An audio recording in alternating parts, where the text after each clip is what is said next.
이제 2교시 시작해 보겠습니다. 이번 시간의 큰 주제는 스레드입니다. 스레드를 주제로 설명을 좀 드려볼 텐데요. 일단 스레드 정의도 내려볼 것이고요. 그리고 자바에서 스레드를 활용하는 방법이 어떤 것이 있는지들을 설명할 텐데, 우리 대주제가, 이번 주차의 대주제가 익스텐즈하고 임플리멘트였죠. 그러다 보니까 스레드 역시 익스텐즈와 임플리멘트를 이용하는 방법 두 가지로 설명을 드리게 될 겁니다. 자, 먼저 스레드를 정의를 내려보면요. 단일 프로세서의 다중 작업을 지원하기 위한 기법 또는 방법을 말합니다. 자, 이 얘기는 우리가 사용하고 있는 CPU가 있죠. CPU가 코어가 여러 개 있을 텐데, 일단 코어가 하나짜리라고 예를 들겠습니다.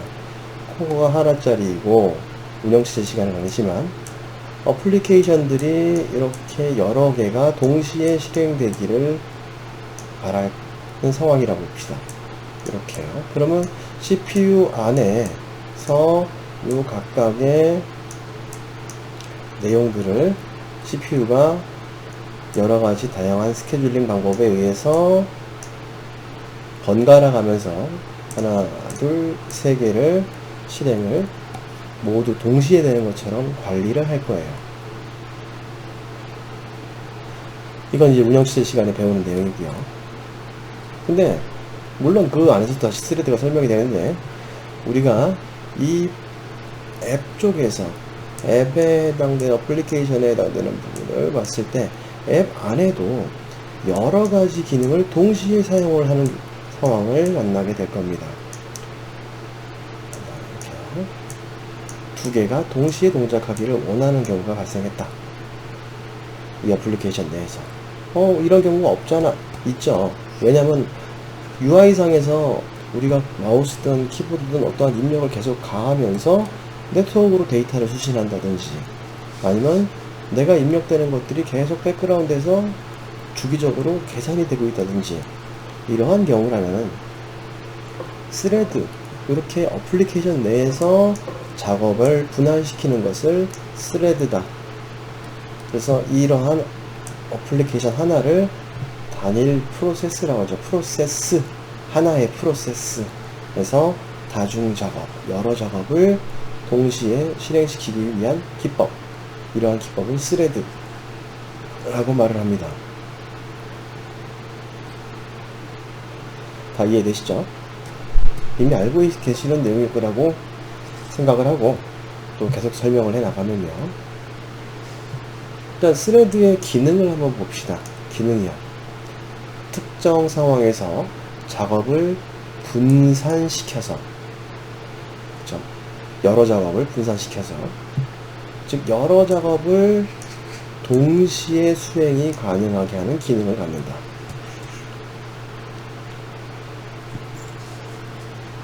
즉 하나의 프로세스 내에서, 응용 프로그램 내에서 여러 작업 같이 수행되라, 이런 의미입니다. 그래서 일반적인 어플리케이션의 경우에는 추가로 정의한 별도의 스레드를 만들지 않고도 동작이 가능합니다. 이건 무슨 얘기냐? 하나의 어플리케이션 안에는 우리가 만들지 않아도 기본적으로 하나의 스레드가 존재합니다.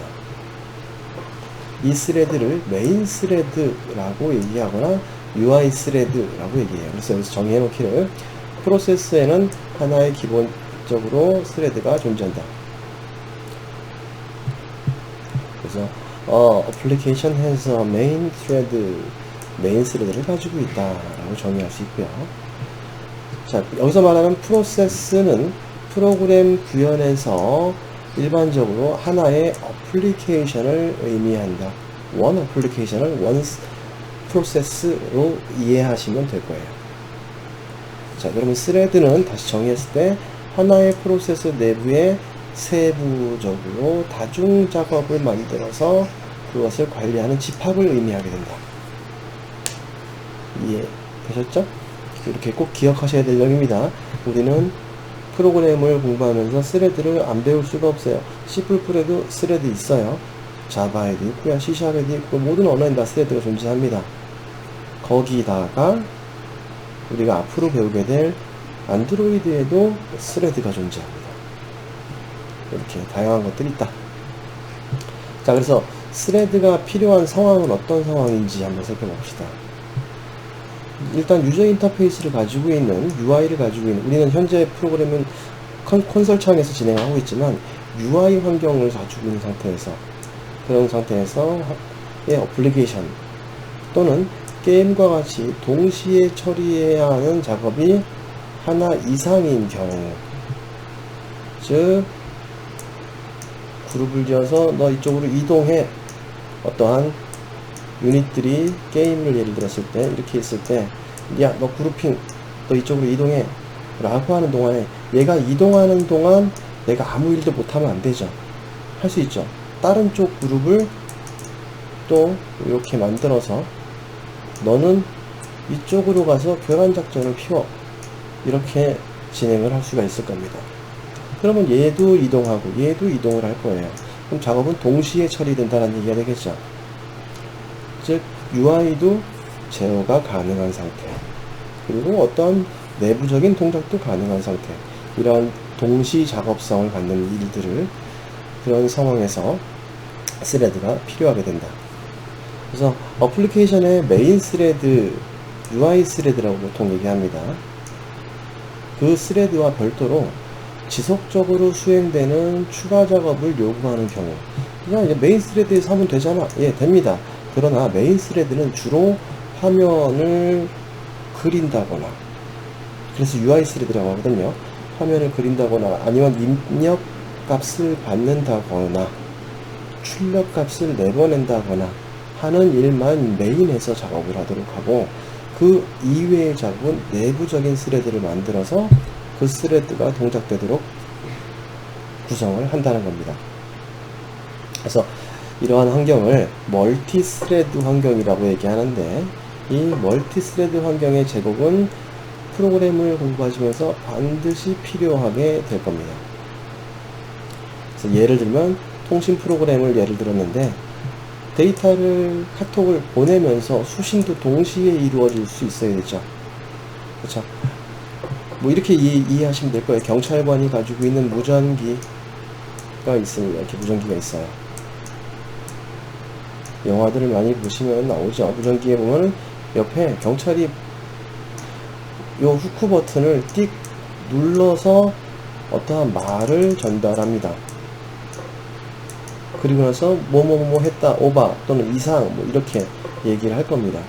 그리고 나서 후크를 뚝 띄죠. 띄면은 반대쪽에 있는 사람이 그때부터 네 할 말 다 끝났구나, 나도 후크 버튼을 누르고 송신을 할게. 자, 이렇게 하죠. 그러면 내가 송신을 하는 동안에는, 송신하는 동안 수신 기능은 사용 못하죠. 이런 경우엔 단일 스레드예요. 근데 우리가 사용하고 있는 스마트폰, 일반적인 전화기 같은 경우에는 송신과 수신이 동시에 처리되고 있습니다. 그렇죠? 이렇게 동시 처리돼야 되는 경우에는 멀티 스레드를 구성하셔야 된다 라고 말할 수 있는 겁니다. 자, 스레드 정의되셨습니까? 자, 그래서 다음으로 넘어가서 이제 자바의 스레드에 대한 구현 방식을 좀 보도록 할게요. 자바는요, 스레드를 만드는 방법을 두 가지로 제공을 하고 있습니다. 두 가지의 스레드 구현 방법을 보여주고 있는데요. 그 방식 두 가지 중에 첫 번째 방식은 스레드 클래스를 상속을 받는 방식, 익스텐지 하는 방식.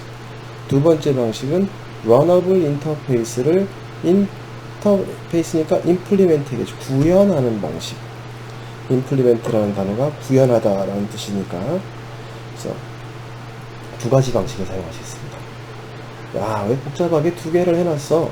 어쩔 수가 없습니다. 자바에서는 단일 상속을 원칙으로 하고 있기 때문에 두 가지로 구분을 해놨어요. 각각에 대한 자세한 방법은 또 설명을 드릴 거예요. 첫 번째 익스텐지 하는 방식을 보면, 사용자 정의 클래스, 내가 어떤 클래스를 만들었을 텐데, 만들 때 어떠한 작업, 야 너는 탱크야, 탱크는 어떠한 일을 주면은 네 행동을 해야 돼 라고 할 때 이 탱크한테 이 탱크 클래스를 내가 만들고, 그리고 나서 부모에 해당되는 스레드 클래스를 상속받아서 처리를 하는, 그래서 사용자 정의 클래스 탱크를 만들고 얘를 스레드 클래스로 만든다. 이 얘기는 스레드를 상속받으면은 이 클래스 자체가 스레드가 된다라는 거예요. 이해되셨죠? 스레드 기능을 갖는다라는 것이죠. 그래서 혼자서 일을 할 수 있다는 겁니다. 그리고 그 뒤에 프로젝트 메인 클래스에서 탱크 객체를 만들어서 어떠한 동작을 호출, 점, move, attack, 이런 메소드를 호출해주면은 알아서 일을 하게 된다는 겁니다. 그래서 스레드 인스턴스 생성을 통해서 사용한다. 두 번째 방법, 좀 더 자세히 뒤에서 설명 더 드릴 겁니다. 사용자 정의 클래스에 러너블 인터페이스를 구현하고, 인터페이스 중에 자바가 제공해주는 인터페이스 중에 러너블이라는 인터페이스가 있어요. 걔를 임플리멘트 하면 됩니다.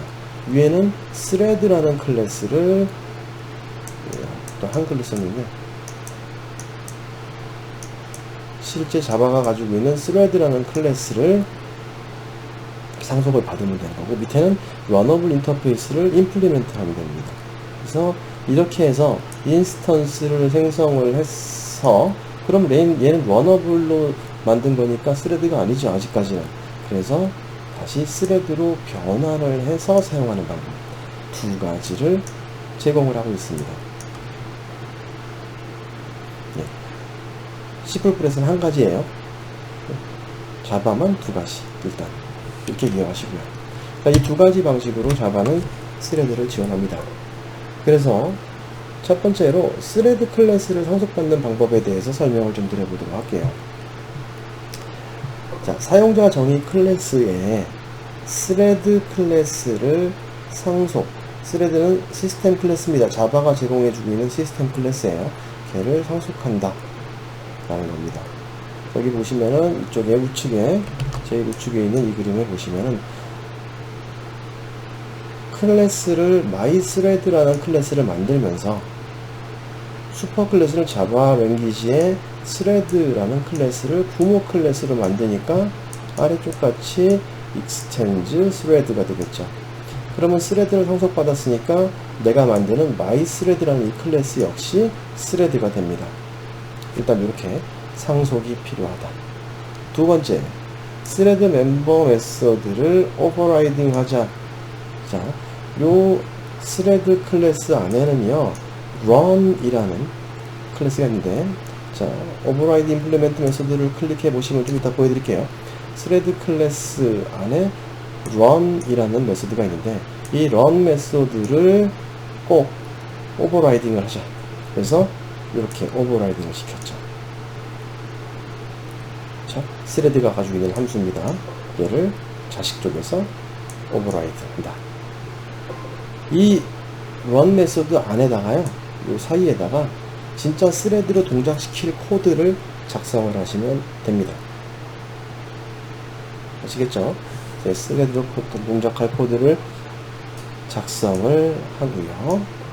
그 뒤에 스레드 이 클래스, mythread 이 클래스를 이용해서 메인 쪽에서 객체를 만들겠죠. 객체를 만들 겁니다. 그래서 new mythread 이렇게 만들 거고요. 그리고 스레드는 시작해라, 네 할 일을 해라 라고 말을 해줘야지만 스레드가 동작되기 때문에 스레드 동작을 요청하게 되는데, 이때는 해당 이렇게 위에서 mythread 생성을 한 뒤에 그게 인스턴스가 될 텐데, 그 인스턴스하고 점 찍고 start 이렇게 해주시면은 스레드가 구동이 되기 시작합니다. 자, 아시겠죠? 생각보다 단순합니다.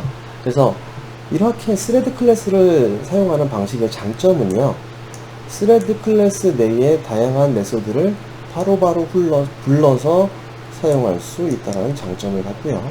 단점은 다른 클래스를 상속받지 않는 경우에만 사용이 가능하다. 즉 mythread라는 클래스가 추가로 통신을 위해서 소켓 클래스를 만약에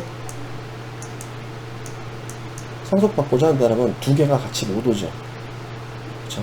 그래서 단일 상속인 스레드를 만들 때는 사용하지만 다중 상속인 스레드를 만들 때는 익스텐드 스레드를 할 수가 없다라는 얘기입니다. 자, 그러면 어떻게 피해갈 수 있는지, 그 두 번째 방법이 러너블 인터페이스 구현 방식입니다. 러너블 인터페이스 구현 방식. 그래서 얘 같은 경우에는 말 그대로 사용자 정의 클래스, 사용자가 또 클래스를 만들 거예요. 얘는 드라군이라고 합시다. 드라군이 있는데 이 녀석을 만들면서 얘를 스레드로 처리하려고 그래요. 야, 니 할 일 해. 내가 공격 명령을 줄 테니까 어떻게 가서든 니 할 일을 해. 라고 처리하겠다라면 얘는 스레드를 상속받는 게 아니고요. 자바에서 제공해주고 있는 러너블이라는 인터페이스를 드라군에다가 임플리멘트를 해주면 됩니다. 그래서 러너블 인터페이스를 구현한다. 그쵸? 여기 보시니까 my 러너블이라는 클래스를 만들면서 러너블을 임플리멘트, 얘는 인터페이스입니다. 그쵸? 그래서 얘 할 때 보니까 클래스 만들 때 my 러너블 클래스를 만들면서, 사용자적인 클래스를 만들면서 슈퍼 클래스는 건드리지 않을 것이고요. 인터페이스라는 곳에 add 버튼을 누르셔서 러너블 검색하면 이렇게 앞에 I자가 붙어있는 인터페이스라는 것을 지칭하는 자바의 랭의 러너블이라는 인터페이스를 임플리멘트 하도록 코드가 자동 완성됩니다. 이런 코드가 자동 완성이 돼요. 거기다가 이거 물론 수작업으로 작성하셔도 되겠죠. 수작업 작성하셔도 되는데 이렇게 자동화하면 좋은 점이 또 하나, 아까 우리 스레드 같은 경우에 run 메소드 오버라이드 했죠. 얘도 마찬가지로 러너블이 가지고 있는 run이라는 메소드를 오버라이드 해야 됩니다. 그래서 얘는 인터페이스가 가지고 있는 메소드니까 run은 뭐죠? 그쵸, 추상 메소드겠죠. 그래서 인터페이스의 추상 메소드를 오버라이딩 한다. 이러한 추상 메소드인 run 메소드는 필수 오버라이딩이다. 오버라이딩 안 하면 안 돼요. 얘는 무조건 해야 되죠. 왜? 추상이니까. 그쵸? 만약에 오버라이딩 안 할 거면 이 클래스 역시 추상으로 만들어 버리면 안 해도 되긴 하죠. 그러나 결국은 이 my 러너블을 또 상속을 하게 되면은 거기서는 정의를 해줘야겠죠. 뭐 이런 경우가 생길 겁니다. 자, 지난 시간에 말씀드렸던 내용 다시 반복해서 나오는 부분이 있어요. 잘 봐두시고요. 그래서 이 run 메소드 안에다가 스레드로 동작할 코드를 작성을 하시고요. 그리고 일단 러너블 클래스 my 러너블로 객체를 만듭니다. 그리고 얘는 my 러너블로도 저장 가능하지만 자신이 확장되기를, 구현되기를 러너블로 만들었으니까 러너블 타입의 R로도 저장이 가능해요. 이게 my 러너블 R 이렇게 되고 또는 러너블 R 이렇게 되고 R이 객체가 되겠죠. 인스턴스가 되겠죠. 그래서 인스턴스로 스레드 인스턴스를 생성을 해 주시면 됩니다. 이 뒤에 보니까 다시 스레드를 만들면서 T라는 스레드를 만들면서 new thread 하면서 여기 사이에 앞에서 만든 러너블 객체를 넣어줬죠. 그렇죠. 그렇게 되면 이 문장이 수행이 되면 이 T가 진정한 스레드가 돼요. 이해되셨죠? 그래서 스레드의 동작 요청 T.start 그러면 타고 들어가서 이 스레드가 R로부터 만들어진 거고 이 R은 러너블로만 my 러너블이고 이 my 러너블은 결국은 러너블 인터페이스로 만들어진 거니까 동작이 요 코드가 동작이 된다는 얘기가 되는 겁니다. 이해되시나요? 근데 이렇게 되면은 이제 뭐 좀 복잡해 보이긴 하지만 러너블 인터페이스를 이용하는 방식의 장점, 다른 클래스를 상속받는 경우에 추가로 스레드 구현이 가능하다. 아까 말했듯이 내가 어떠한 기능을 하는 extend thread 해가지고 extend A라는 클래스를 만들어서 A도 상속받고 이 클래스 자체도 thread로 만들고 싶으면 implement, runable 해가지고 사용하시면 된다는 얘기죠. 자, 단점은 thread 클래스의 멤버 메서드를 직접 호출할 수 없다라는 것. 여기 이런 부분은 향후에 좀 고급 부분이기 때문에 좀 빼놓고요. 일단은 이런 장단점을 갖고 있다. 아시겠습니까? 외부적으로 봤을 땐 결국은 T는 스레드이기 때문에 스레드의 멤버 메소드를 그대로 호출할 수 있어요. 근데 내부적인 부분을 말했을 때 이게 안 된다라는 의미를 갖는 것이죠. 자, 그래서 스레드 인스턴스 생성 및 스레드 동작을 요청하는 코드를 한번 잠깐 보겠습니다. 자, 제가 클래스를 2개를 만들었는데 이 코드에서요. 일단 실습 코드는 제가 보여드리고 좀 이따 mythread 타입의 클래스를 만들면서 자신의 mythread를 객체를 생성해서 t로 저장했습니다. 이 얘기는 얘는 누구요? 그쵸? thread를 extend 한 상태입니다. 그래서 thread야 동작해라 그러면 mythread 클래스 안에 run 메소드 안쪽에 있는 코드가 동작을 하게 되겠죠. 자, 두 번째 방법 myRunnable 인터페이스 myRunnable 클래스를 생성을 하는데 객체를 생성을 하는데 myRunnable 타입을 했습니다. 이전 코드랑 조금 다르게요. 그래서 R 근데 이 myRunnable은 Runnable 인터페이스를 임플리멘트 하고 있을 것이고요. 그리고 나서 R이 만들어졌으면 다시 스레드 객체를 만들면서 매개 변수로 생성자의 R 즉 내가 집어넣은 myRunnable 객체를 넣어주고요. 그쵸? 그렇게 하고 난 뒤에 스레드 T2가 만들어지게 될 거고요.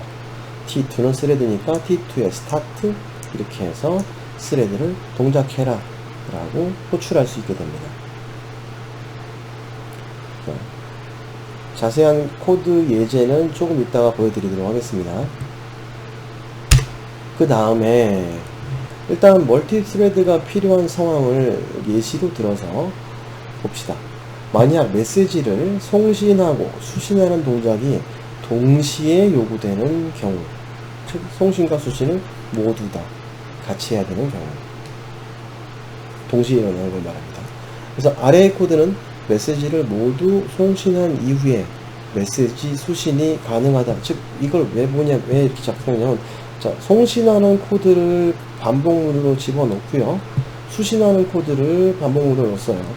그러면 이 아래쪽에 있는 반복문은 위에 있는 반복문이 다 끝날 때까지는 수신을 할 수가 없죠. 이 동작 코드 동작을 안 하죠.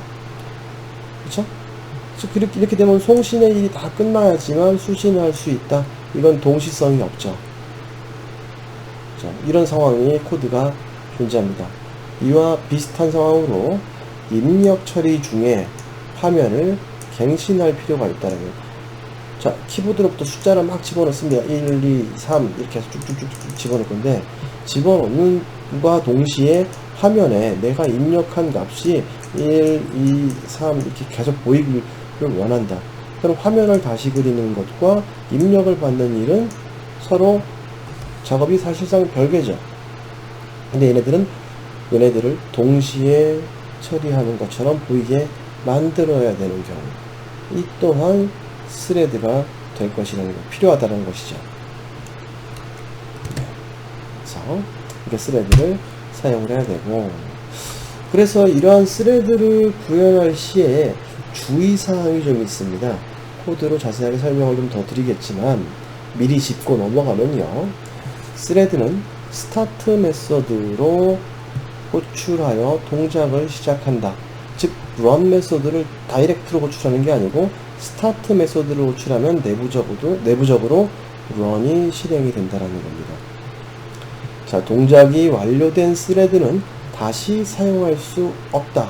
스타트를 시켰는데요, 그럼 run 메서드 안쪽이 코드가 얘가 띵 하는 순간에 run 메서드가 이렇게 있을 것이고, 이 안에 코드가 이렇게 들어가 있을 거예요.